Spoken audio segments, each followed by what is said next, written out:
Bismillahirrahmanirrahim. Assalamualaikum warahmatullahi wabarakatuh. Perkenalkan, nama saya Ibnu Rajuhumam dengan NIM 21106050047, mahasiswa dari Informatika UIN Sunan Kalijaga Yogyakarta. Di sini saya akan sedikit menjelaskan tentang algoritma dari subtractive clustering di fuzzy. Di sini sudah ada dua file, sebelah kanan sini untuk flowchartnya dan sebelah kiri sini untuk penjelasannya. Oke, dimulai. Jadi algoritma subtractive clustering ini digunakan untuk mengelompokkan clustering data yang dimana untuk jumlah clusteringnya belum ditentukan, sehingga nanti untuk hasil atau output dari jumlah clusteringnya itu ditentukan secara alami dari jenis-jenis datanya, dari kelompok datanya masing-masing. Langsung saja lanjut ke pembahasan flowchartnya dan algoritmanya. Pertama kita mulai, di sini ada tanda mulai, kemudian lanjut ke proses input data. Untuk input datanya di sini dimisalkan itu ada data, kemudian datanya ini untuk memiliki ukuran M kali N. Kemudian kita tentukan juga jari-jari atau R-nya. Ada variabel accept ratio juga, yaitu variabel diterima. Kemudian reject ratio, variabel ditolak. Dan terakhir ada squash factor atau key.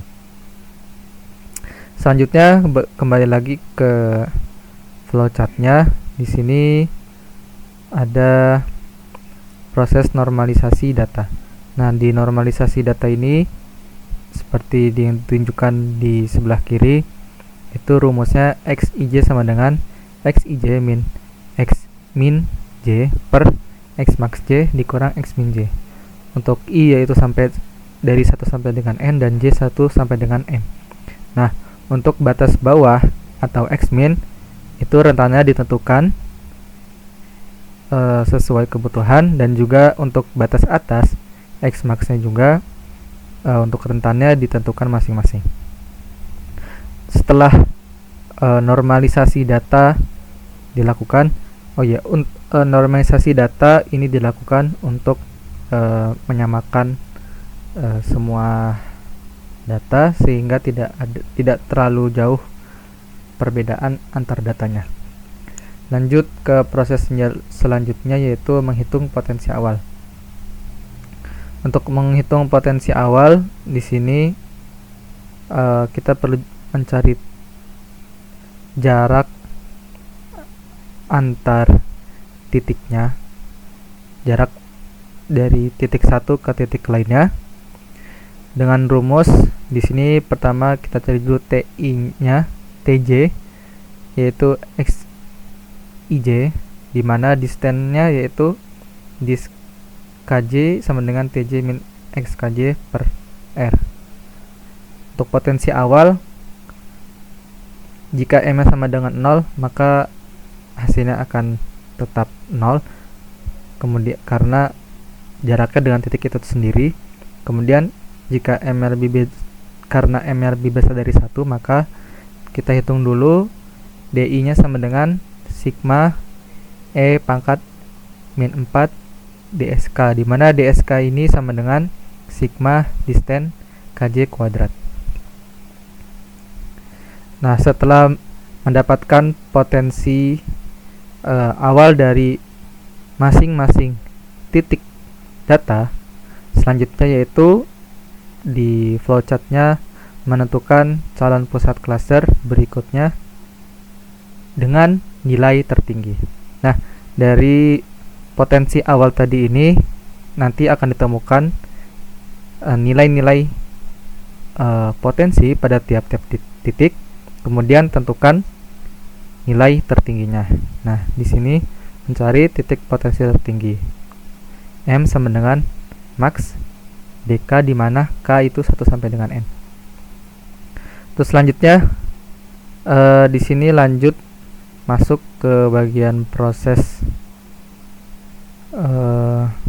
penentuannya, di mana jika rasio lebih besar dari accept rasio dan rasio lebih besar dari reject rasio, jika iya, maka lanjut diterima menjadi pusat klaster. Jika calon pusat klaster tadi rasionya lebih besar dari accept rasio dan rasio lebih besar dari reject rasio, maka calon pusat klaster akan diterima menjadi pusat klaster. Namun jika tidak, maka rasio akan dipertimbangkan kembali, di mana jika rasio lebih kurang dari accept rasio dan rasio lebih besar dari reject rasio, jika iya, apakah calon pusat klaster jauh dari pusat sebelumnya yang sudah ada? Jika iya, maka calon pusat klaster diterima menjadi pusat klaster. Namun jika tidak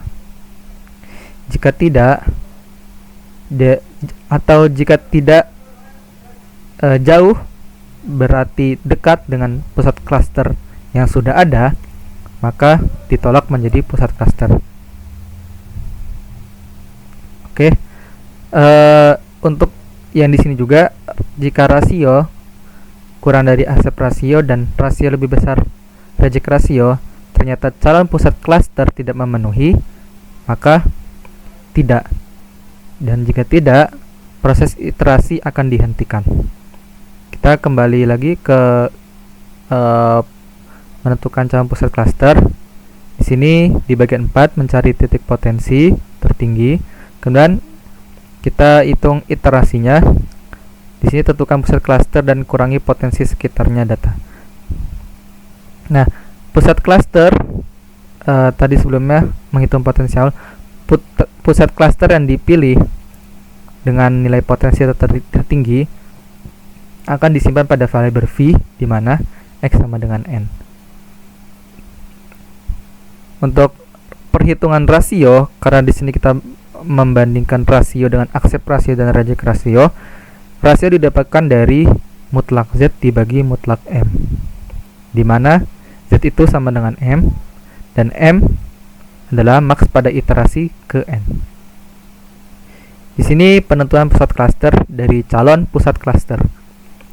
Seperti sebelumnya di flowchartnya, syarat pertama yaitu jika rasio lebih besar dari accept rasio, maka calon pusat klaster akan diterima sebagai pusat klaster. Jika iya, maka akan diterima sebagai pusat klaster. Namun jika tidak, akan diuji kembali. Jika reject rasio kurang dari accept rasio, maka kita perlu menghitung apakah calon pusat klaster ini jauh dari titik pusat klaster yang sudah ada atau tidak. Untuk perhitungannya, di sini ada variabel md sama dengan -1, kemudian jij sama dengan vj dikurang center ij dibagi r, di mana j sama dengan 1 sampai dengan m. Kemudian kita hitung sd-nya sama dengan sigma gij kuadrat. Setelah itu kita pertimbangkan lagi, jika md kurang dari 0 atau sd kurang dari md, maka md sama dengan sd. Jika sd lebih besar dari md, maka md tidak berubah. Proses ini dilakukan antar calon pusat klaster terhadap semua pusat klaster yang sudah ada sebelumnya.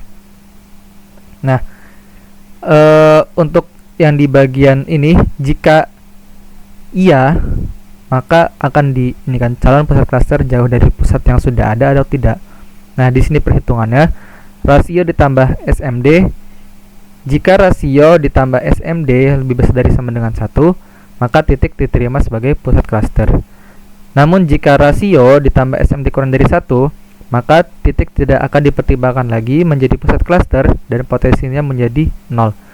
Yang di sini jika tidak, maka ditolak menjadi pusat klaster dan akan mengulangi proses iterasi dari menentukan pusat klaster berikutnya. Oke, lanjut. Nah, setelah pusat klaster ditentukan, selanjutnya yaitu mengurangi potensi setiap titik data anggota dari pusat klaster, di mana untuk nilai keanggotaan baru terhadap pusat klaster dihitung, yaitu SIJ sama dengan VJ dikurang XIJ dibagi RJ dikali Q. Nah, di sini ada nilai pelemahan atau decay untuk mengukur sejauh mana data I itu terpengaruh oleh pusat klaster, di mana DC sama dengan M dikali E pangkat min 4 sigma SIJ kuadrat. Untuk I sama dengan 1 sampai dengan N. Kemudian akan didapatkan nilai potensi baru dari setiap tetangga terhadap pusat klaster yang sudah ada, yaitu dengan cara D sama dengan D dikurang DCI. Jika DI kurang dari sama dengan 0, maka DI sama dengan 0. Karena untuk nilai di bawah 0 berarti tidak memiliki potensi untuk menjadi pusat klaster selanjutnya. Namun jika untuk selanjutnya itu kan setelah didapatkan potensi baru terhadap pusat klaster sebelumnya, tentukan kembali Z-nya, di mana Z ini sama dengan max dari DI, di mana I sama dengan 1 sampai dengan N.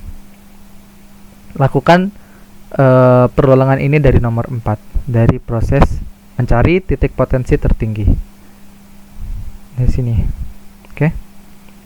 Untuk selanjutnya, nah, kembali ke sini, jika rasio kurang dari aksep rasio dan rasio lebih besar dari reject rasio dan tidak, atau bisa dibilang rasio kurang dari reject rasio kurang dari aksep rasio, maka proses iterasi dihentikan.